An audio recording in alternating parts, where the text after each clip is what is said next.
talking with the authors that create stories so that we can create conversations that we can share forward. Arrow.net, ARROE.net. All right, let's do it. Let's play it forward. These are real people, real stories, the struggle to play it forward. Episode number 503 is with actress and author Holly Robinson Peete. Hello and good morning. I'm doing very well, thank you. How about yourself? Absolutely fantastic right here in Charlotte, North Carolina, where the sun is always bright. Love it. Love it. I loved my time down there when we were with the Panthers. It was so great. You have written a book here that is going to connect a lot of people's lives together because so many times it's become the silence that people walk into because they don't want to deal with it. But RJ really brings forward a story with you that really has, like I said, that connection. Oh, yes, I agree.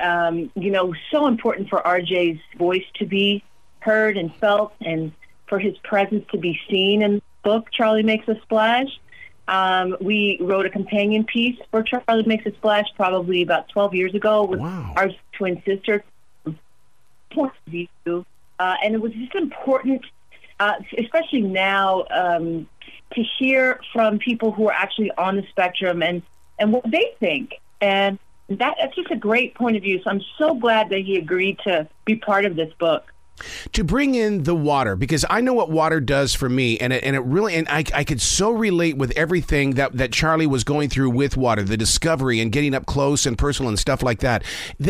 What's your connection with the water or the journey through the water? Well, when RJ was diagnosed with autism, he was 3 years old. We heard a lot of things that he would never do. We got a very hopeless diagnosis, and it was a tough time. And one of the things that he really struggled to do was make friends and connect with people. He has a twin sister, and he, was disconnected from her. That's sort of how we started to see his autism, develop. But when we would have swim class with other kids, all the other kids would be chatting and talking to each other, and RJ was kind of off to the side, not really included in the conversations. And the wild thing was the swim teacher was like, your son is a phenomenal swimmer. Because we had a real kind of a savage swim teacher. Those swim teachers that just drop the kids in. For parents, it's just the scariest thing. But, it's going to end up great. They're going to be fine. But it's just a really hard thing. RJ was the only kid not crying. He was the only kid that when you put him in the water, he was like a guppy.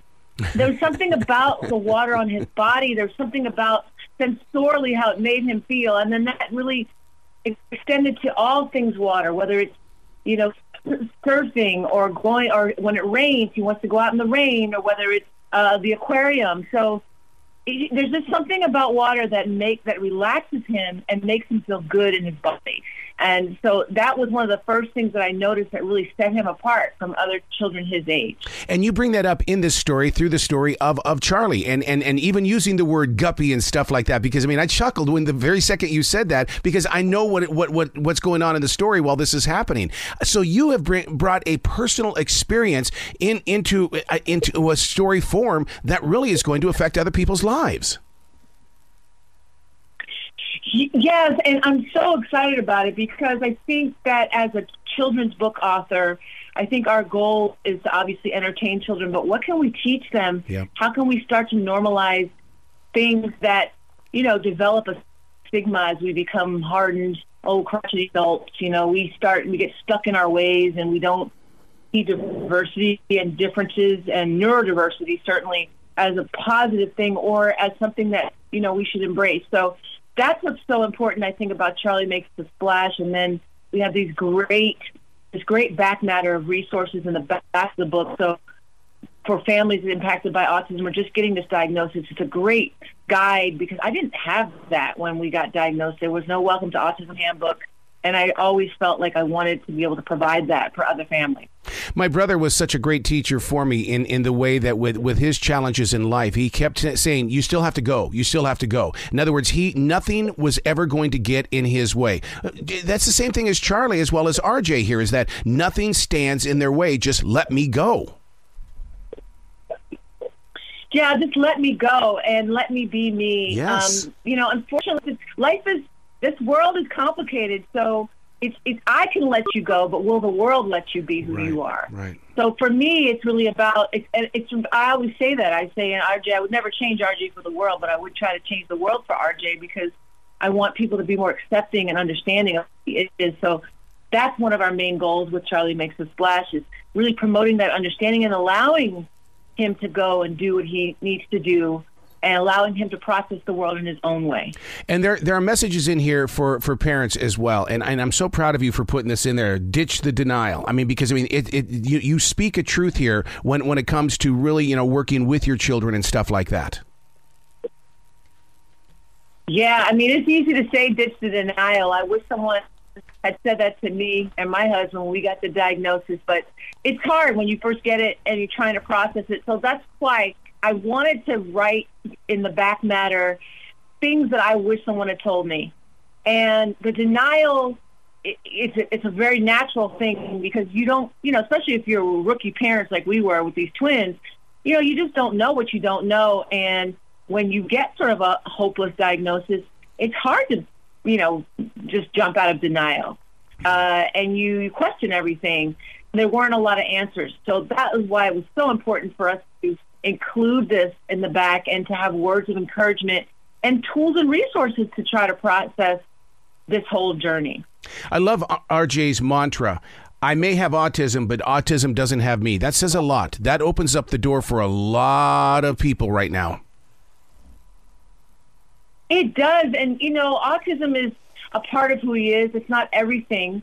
It's not all of who he is, but it's a part. And it's a part that accepting has helped him cope in this world. Knowing what it is, understanding how and why he functions, understanding why people have a hard time connecting with him, which is the way he puts it, which I think is pretty interesting. It's not he has a hard time connecting with them, but a hard time connecting with him. And just any time that you have any kind of situation where you just want people to sort of know ahead of time or understand and be compassionate to it. So Charlie Makes a Splash is sort of the beginning of letting children know that people with autism, people on the autism spectrum, or just people who with special needs have different ways of moving in the world, and sometimes they just swim to their own rhythm, and that's okay. Your words and your activation reach well beyond the book. I mean, you've got Holly the Foundation, and it's one of those things where because people are going to read this book and they're going to want more answers. They're going to want to be able to step into an area where they can learn further into their journeys. What goes on at Holly Foundation?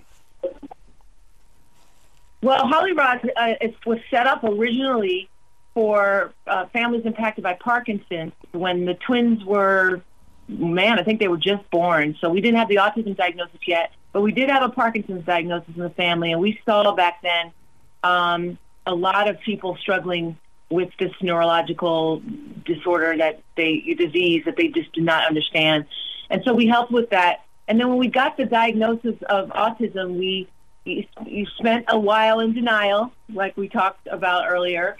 But eventually we knew we had to roll up our sleeves and start intervening with RJ's development and get things going.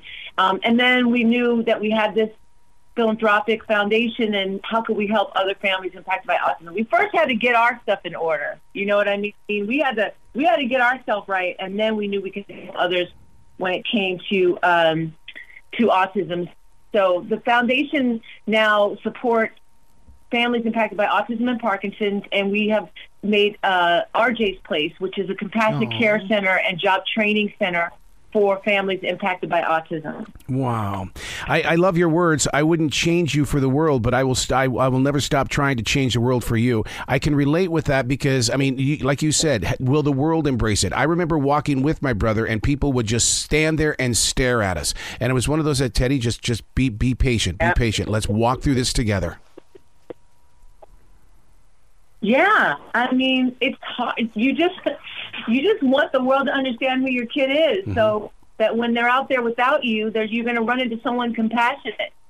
And so that is the goal, just to continue to try to keep changing people one by one. I'm hoping that Charlie Makes a Splash is a great tool for helping young people and their parents and their teachers and their communities understand what autism is and how to be around somebody who's impacted by it. And it's to me in reading the book, it wasn't just about autism. It's about we all have something. We all have something. This helps everybody understand there's something.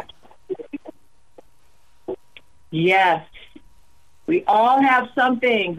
We all have something, and let's be compassionate and kind towards each other, because we don't always know what we have, but there's always, that's the one thing we have in common. Yep. Just imagine how much better this world would be if we allowed each other the space to be different or to struggle. You bet. Please come back to the show anytime in the future. The door is always going to be open for you, Holly.